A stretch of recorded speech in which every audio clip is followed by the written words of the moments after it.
Guys, आज हम आपको लेके चलते हैं भुवनेश्वर में स्थित लिंगराज मंदिर में। 11वीं शताब्दी का एक भव्य शिव मंदिर जो कलिंग शैली की वास्तुकला का सर्वोत्कृष्ट उदाहरण है।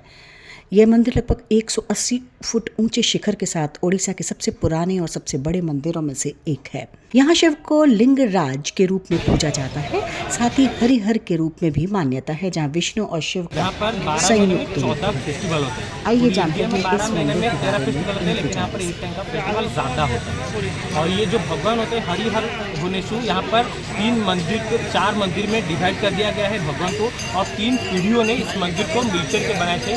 जजाति केशरी, ललातंजु केशरी और अनंती केशरी। केशरी वंश के राजाओं ने 400 साल में इस मंदिर को बनाई, इसीलिए राजाओं ने मंदिर को 4 भागों में डिवाइड किया। पहला वाला मंदिर का नाम होता है श्री मंदिर, गर्भगृह, जिसके अंदर ही भगवान विराजमान होते हैं। सेकंड वाला मंदिर का नाम होता है यज्ञ मंडप, जहाँ पर महाशिवरात्रि के दिन महायज्ञ वगैरह यहाँ पर किया जाता है।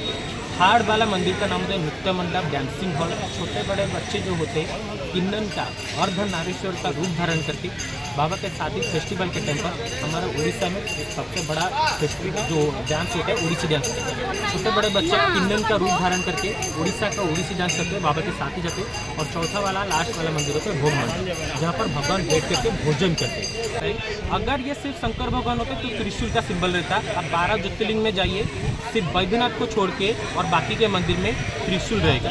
बैद्यनाथ में पंचशूल रहता है, 5 तत्वों को दर्शाता है। हमारा पर पिनाक धनुष रहता है। ये वही धनुष होता है जिससे सीता माता को मैरिज करने के टाइम पर राम भगवान ने तोड़ दिए थे।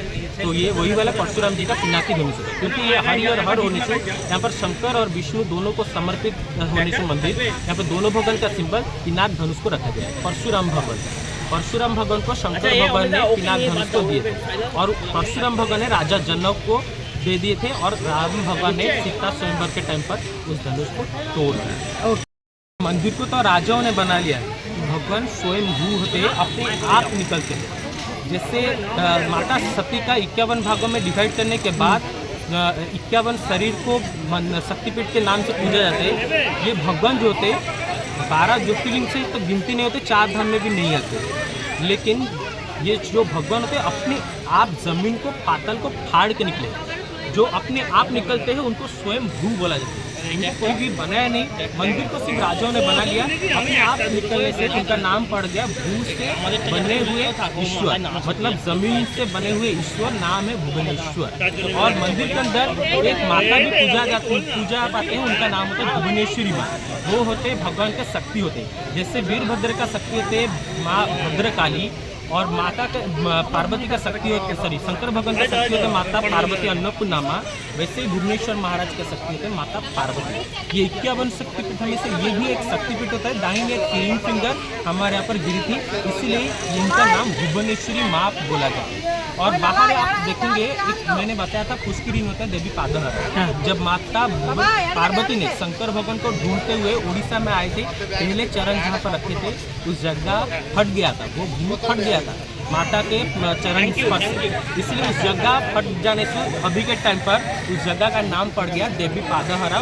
उसके अंदर 108 मंदिर पूजा पाते हैं, और 108 मंदिर लिंगराज बाबा के मंदिर के अंदर भी पूजा पाते हैं। वही 108 मंदिर देवी पादहरा पुष्करिणी में पूजा पाते हैं। और थोड़ा सा दूर और आगे जाएंगे, वहाँ वो होता है बिंदु सागर। वहाँ पर जब माता दुर्गा ने महिषासुर का वध कर दिए थे, बहुत प्यासे थे, शंकर भगवान ने अपने त्रिशूल से उस जगह को खोदे थे, और वो बूंद बूंद जल मिलकर के वो एक सागर तालाब बन गया, इसलिए उस बिंदु सागर, उस तालाब का नाम पड़ गया बिंदु सागर, क्योंकि वो बूंद बूंद जल से वो। और उसके बीच में एक मंदिर रहता है, वहाँ पर शंकर भगवान माता पार्वती गर्मी के महीने में जाते हैं, वहाँ पर चंदन यात्रा सेलिब्रेशन होता है।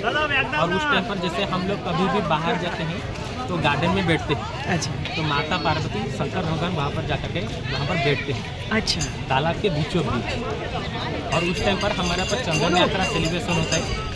जो कोई भी सेवायत लोग होते हैं या फिर कोई भी लोग आते हैं, चंदन को पूरी शरीर में उनका लगाया जाता है, लेप की तरह यूज किया जाता है। माना जाता है कि उस टाइम पर जो मार्गशीर्ष जो हमारे यहाँ पर गर्मी का सबसे बड़ा महीना होता है, तो उस टाइम पर जो चंदन लगाने से शरीर का जो तापमात्रा होता है कम रहता है उस टाइम पर, इसलिए चंदन उस टाइम पर सभी से लगाया जाता है। जय शिव शंभो।